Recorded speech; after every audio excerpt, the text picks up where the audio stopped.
So in this video lecture, we will understand what do you mean by storage as a service. So let's begin.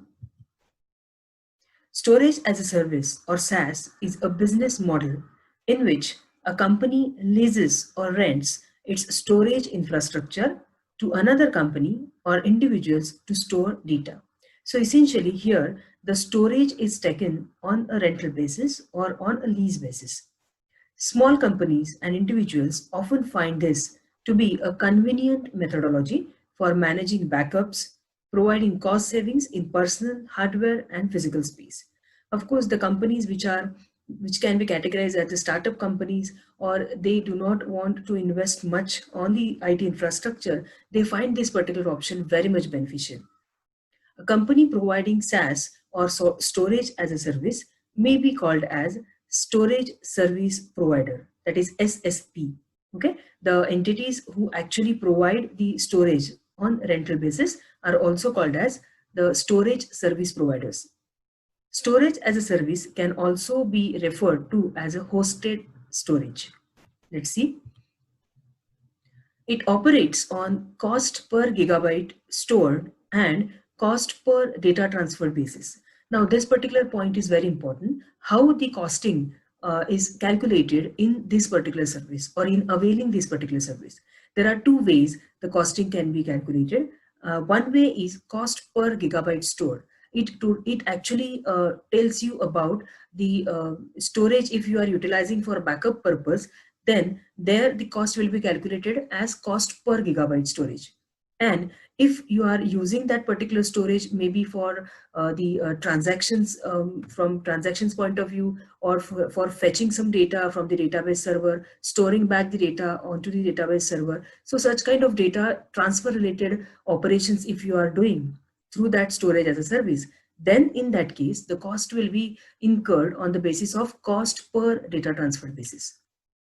The client transfers the data meant for storage to the service provider on a set schedule over the storage as a service provider's wide area network or over the internet. So there will be a kind of schedule which will be communicated to the consumer by the provider, and on the basis of that particular schedule, the storage utilization would happen. The storage provider provides the client with the software required to access their stored data.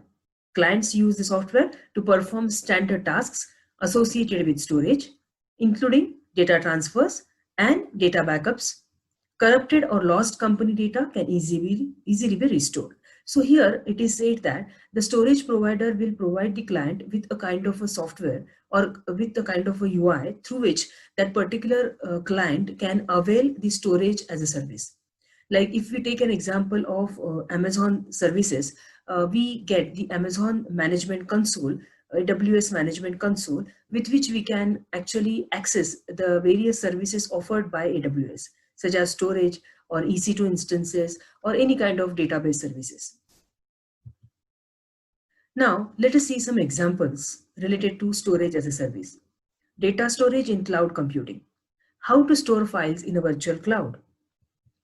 Now, you must have addressed these particular questions when you were actually thinking about cloud as a storage. Does anyone have a lot of files on their computer but doesn't have the space to store them? Do you worry about losing the files? Do you want your files to be secure and easily accessible? Then the answer to these questions will be storage as a service. So now we will see some examples, or I can say that these are nothing but some storage providers on cloud. The first cloud storage provider, online file storage centers or cloud storage providers allow you to safely upload your files to the internet. Okay, so let's see some examples.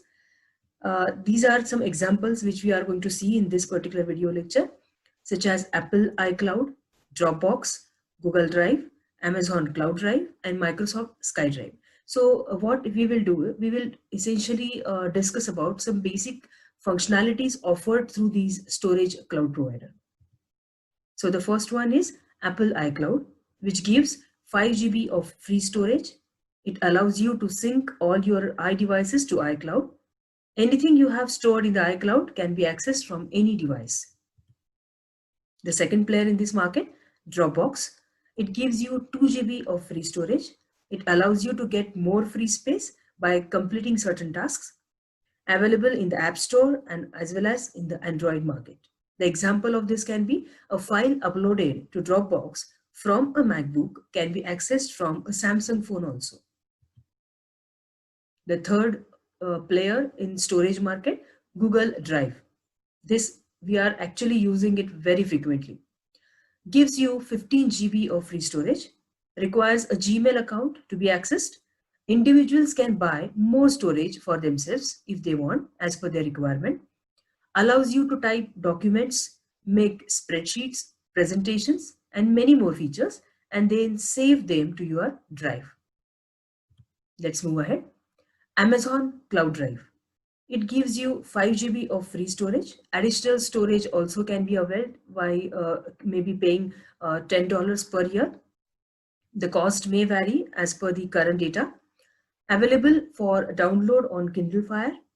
A Save to Cloud Drive app is available in the App Store for $1.99 and an Amazon Cloud Pictures is in the Android market for free.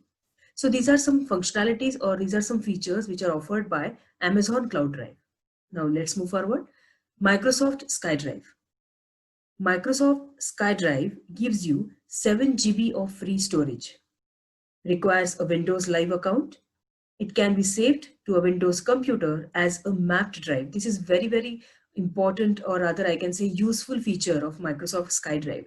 You can map the cloud drive onto your local machine as if you are actually mapping the various partitions or various drives onto your hard disk.